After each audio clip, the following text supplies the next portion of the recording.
E nos últimos dias, a gente está falando bastante aqui sobre Israel, sobre a relação dos evangélicos brasileiros com Israel, formação daquele território, sua complexidade, as guerras, etc. E para nos surpreender, um suco de entretenimento que só o Brasil pode proporcionar, Pablo Marçal está neste momento com um grupo de mais de 200 brasileiros fazendo turismo religioso em Israel. É isso mesmo. Ele fez toda a travessia do Mar Vermelho, então ele começou com esse grupo no Egito, foi para Jordânia e agora eles conseguiram entrar em Israel, que estava, entre aspas, né, está em guerra, estava, entre aspas, né, está em guerra declarada não só com a Palestina, mas com o Irã. Bem, eu quero analisar algumas coisas, né, das falas dessas pessoas, quem que são essas pessoas que estão ali, é, o conceito de guerra, porque vocês vão ver o que é Israel em guerra.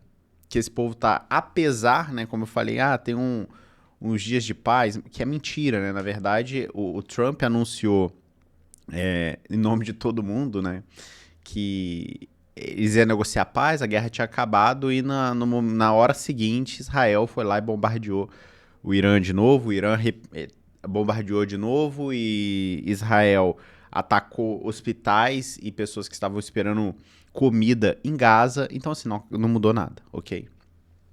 Eu quero mostrar para vocês algumas coisas. Bem, primeiro a gente falar um pouco sobre a relação. Como eu já tinha falado em outro vídeo aqui no canal, há uma relação muito estreita entre os evangélicos brasileiros e Israel. Parte disso é por conta do território da Palestina histórica, ou seja, antes de Israel, Israel não existia, né? Assim, o que a gente conhece como Israel, é sempre bom lembrar, foi delimitado pela ONU em 1948. O que a gente conhece como Estado de Israel foi uma criação política de 1948, fruto de um movimento chamado Movimento Sionista, que não era predominante até a virada do século, né, do século XX. Então o sionismo vem ganhando força, vai ganhando força até conseguir criar o Estado de Israel, mas aquela região, já expliquei aqui no canal, sempre foi uma fruto de conflitos, né? Ali sempre teve vários povos ali, etc., mas predominantemente aquilo ali era a Palestina histórica, ok? Então há uma relação com Jesus, com o Novo Testamento? Sim, até com o Antigo Testamento, né? Porque você tem ali, claro, Jesus, o Monte das Oliveiras, você tem vários lugares, Cafarnaum, Jerusalém, várias cidades que Jesus, né, tem passagens não só de Jesus, mas de outros personagens bíblicos. Então, de fato, claro, a gente olhar o território geograficamente, tem essa questão. O meu questionamento em outro vídeo foi a questão justamente para além da geografia, que é justamente assim, as pessoas têm um apoio incondicional a Israel, como se o governo de Israel fosse um grande aliado do cristianismo. O que eu demonstrei aqui é que, na verdade, não. Né? Na verdade, assim, não quero generalizar, mas, via de regra, o judeu ele tem até um certo desprezo pelo cristão, porque ele considera que Jesus ele depravou os ensinamentos judaicos, né? Jesus ele foi um herege, a Santíssima Trindade é uma heresia, porque Deus é uno, é o monoteísmo, não se manifesta em três pessoas. Você tem passagens no Talmud que, né, fazem referência a Jesus, que Jesus estaria num poço de fezes, por exemplo, dentre outras coisas. Então há essa incoerência dos evangélicos com o governo de Israel, com o Estado de Israel, não sabe nem o que é cristianismo, sabe nem o que é judaísmo. E aí muita gente se explora disso, ok? Então você tem uma coisa muito comum nesses lugares, que é o turismo religioso. Ou seja, você faz grupos para viajar para lá. Inclusive, eu mencionei aqui num vídeo que eu fiz sobre a We Are Reino, que é uma igreja evangélica de Balneário Camboriú, uma das regiões mais ricas do Brasil, e que lá tem já uma trip agendada, não sei se eles vão conseguir, né? Provavelmente sim, né? Vai ver que tá entrando tranquilo em Israel. Uma trip, né? Para a Grécia e uma trip para Israel. Ou seja, é muito comum esses líderes evangélicos, as grandes igrejas evangélicas, fazerem excursões para Israel. Por quê? Né, vocês vão ver que há uma misticidade ali, que você vai ali, é Deus que te mandou, enfim, eu quero explorar um pouco esse pensamento, mas antes eu quero mostrar para vocês, né, o Pablo Marçal, que ele tá lá com uma trupe, né? Uma galera lá. Então vamos dar uma olhada, pessoal. Que é o seguinte, né? Deixa eu compartilhar a tela aqui. Bem, vamos dar uma olhada aqui a galera que tá com ele lá, né? Primeiro grupo pós-guerra a atravessar a fronteira para Israel. É nós. É um pessoal pobre, né, pessoal? Galera humilde, assim, você olha pela cara, você já sabe, né? Isso porque, se a gente olhar aqui, quanto custa um pacote desse, esse aqui não é exatamente o que o Pablo Marçal tá fazendo. O Pablo Marçal provavelmente é muito mais caro que isso, porque ele tá lá, então... Mas eu quero só dar uma dimensão para vocês, né? Se a gente pegar um pacote que tem um aéreo, ok? Do Brasil para Tel Aviv, e aí você ficaria só em Israel. Ele foi ainda para o Egito e para a Jordânia, outros 2 países, o que deve ter encarecido muito mais. E não tem data para voltar. Outra coisa que ele falou na entrevista ali que ele deu, quando questionado, que ele falou, não tem data para voltar. Ou seja, a gente pegar aqui, ó, 2 noites Tel Aviv, 3 noites Jerusalém, 2 noites Galileia, tem café, 2 jantares apenas, algumas visitas, guia, etc, etc, etc. Se a gente pegar que o preço mais barato é R$16 mil, né? Isso só para você pagar passagem, hospedagem, etc. Não tá calculando que você leva para lá. Isso aqui, uma pessoa, R$16 mil.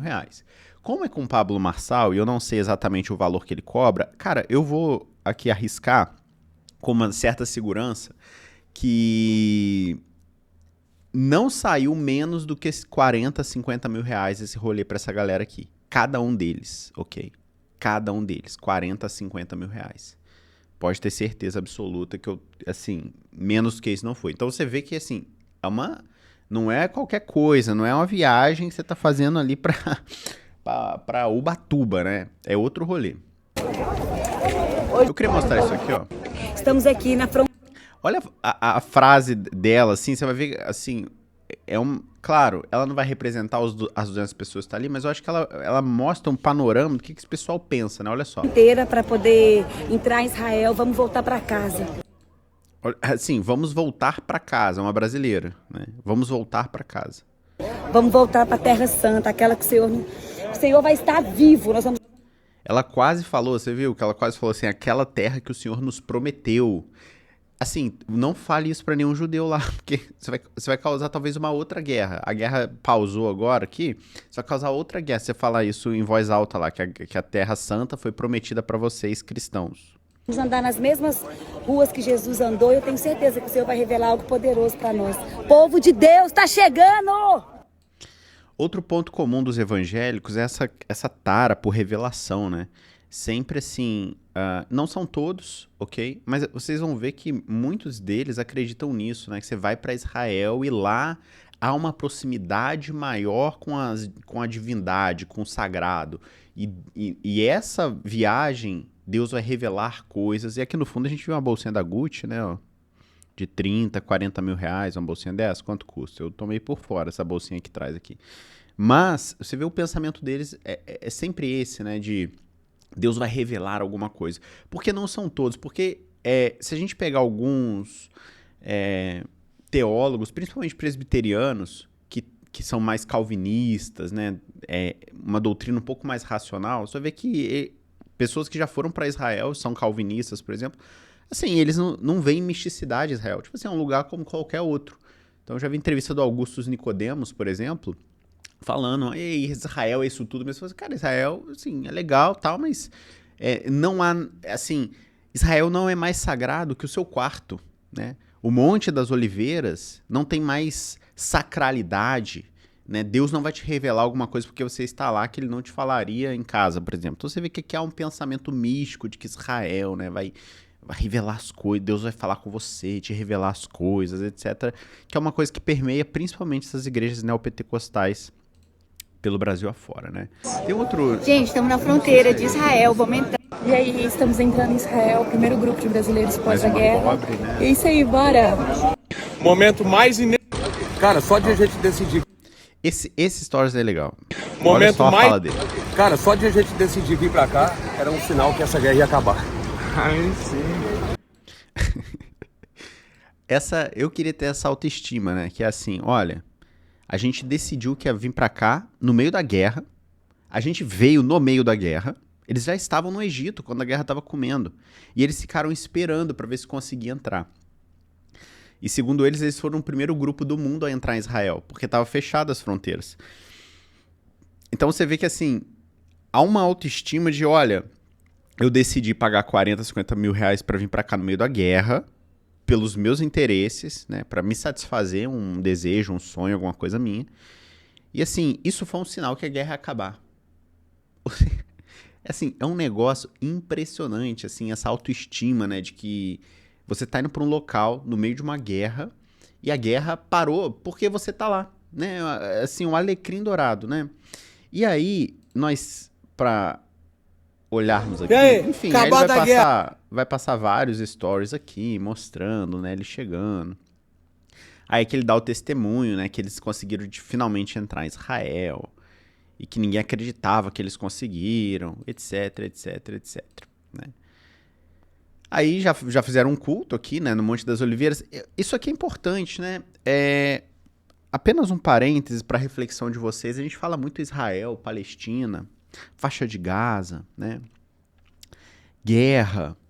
Essa aqui é Israel em guerra com Gaza, né? E Irã também. A guerra não acabou, tá? Apesar do Trump ter falado que falaram, os governos estão a vento e polpa.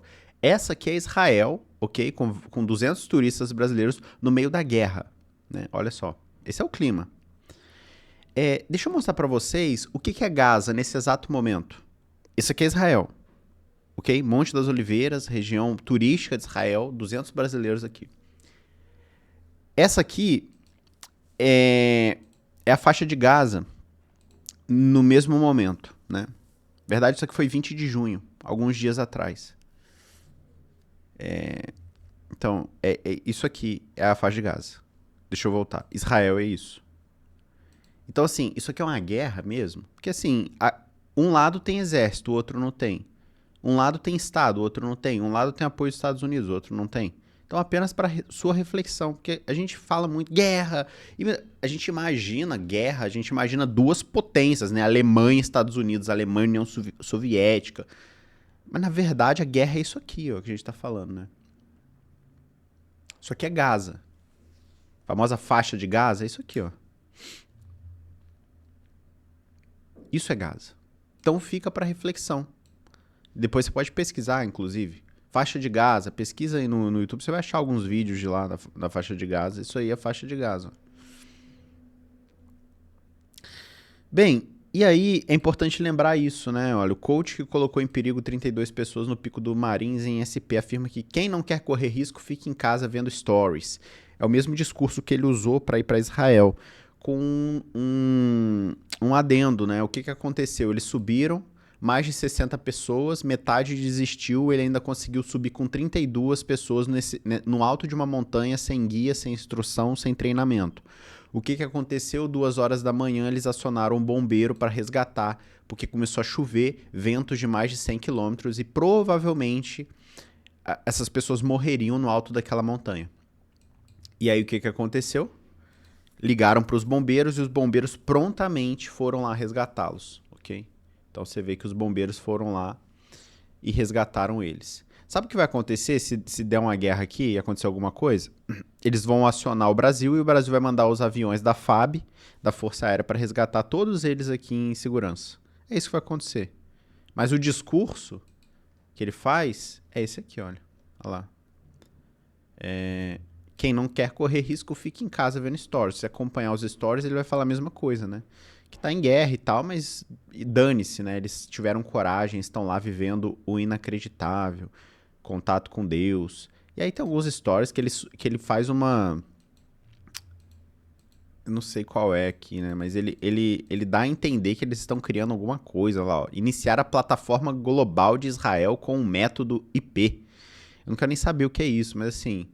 Né, você vê que ele já está planejando, não sei se é uma célula de evangelização, de turismo, né? Mas a gente tem que lembrar que ele é um coach milionário e provavelmente tem algum projeto financeiro por trás disso aqui com absoluta certeza, né? Então, pessoal, eu acho que esse episódio do Pablo Marçal é a síntese do que a gente vem falando nos últimos tempos aqui no canal, que é essa relação dos evangélicos com Israel, predominado por um egoísmo de tipo, cara, o país está em guerra, né? Tá uma situação ruim, Mas a pessoa, ela não tá nem aí pra nada, né? Ela não tá nem aí pros palestinos, ela não tá nem aí pro povo israelense também, que em sua maioria eu acredito que não tem culpa também, né? Porque essa guerra são dos sionistas. Essa guerra é da elite ali, entendeu? Então, assim, o povo não tem culpa também. O povo não tem culpa. E você ir pra um lugar desse, neste momento, é uma falta de senso, né? De sensibilidade. E você olha eles falando, eles orgulhosos que estão lá, que a guerra parou por conta deles, que Deus vai falar com eles, que Deus vai revelar coisas grandes, que vai ter uma grande experiência com Deus. Então você vê que há essa misticidade na terra, em você estar ali, etc, etc. Essas mesmas pessoas vão criticar os católicos por adoração de imagem, fala que é idolatria, vai criticar a questão dos santos das igrejas católicas, né? Quando a pessoa é santa, não. Mas a pessoa acredita que existe uma terra santa. Que lá, assim, coisas extraordinárias só podem acontecer lá. Mesmo um país em guerra.